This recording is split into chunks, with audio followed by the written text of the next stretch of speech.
So, Energy Leadership Index. In the workbook, you will find the overview. This is everything that we've discussed. You can read through it more carefully if I've omitted something, but you can coach yourself with this tool.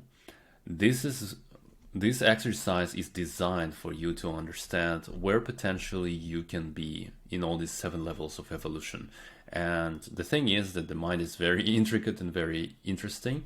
You can have different thoughts at different levels. You can have, hopefully, like again, not the victim thoughts. This is not the level where you want to be. This is not the level where transformation happens. But you can have antagonistic level thoughts, rationalized living level thoughts, opportunistic level thoughts.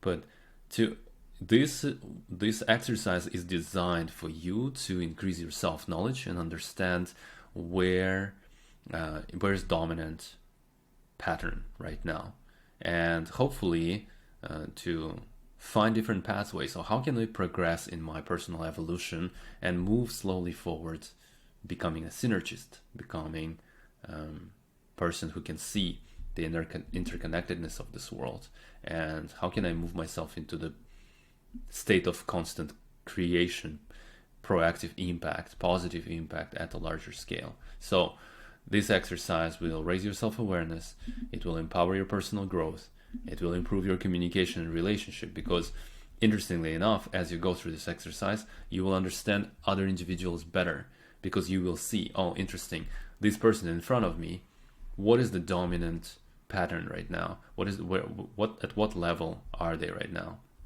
And you can, if you're a people leader, or even if you're not, yeah, officially, everyone can be a leader. It will enhance your leadership skills by just understanding how different energy levels work together and how to progress through these levels of evolution. Complete this exercise. Hopefully it goes well, and let me know in the comments what have you found out. Looking forward to your insights.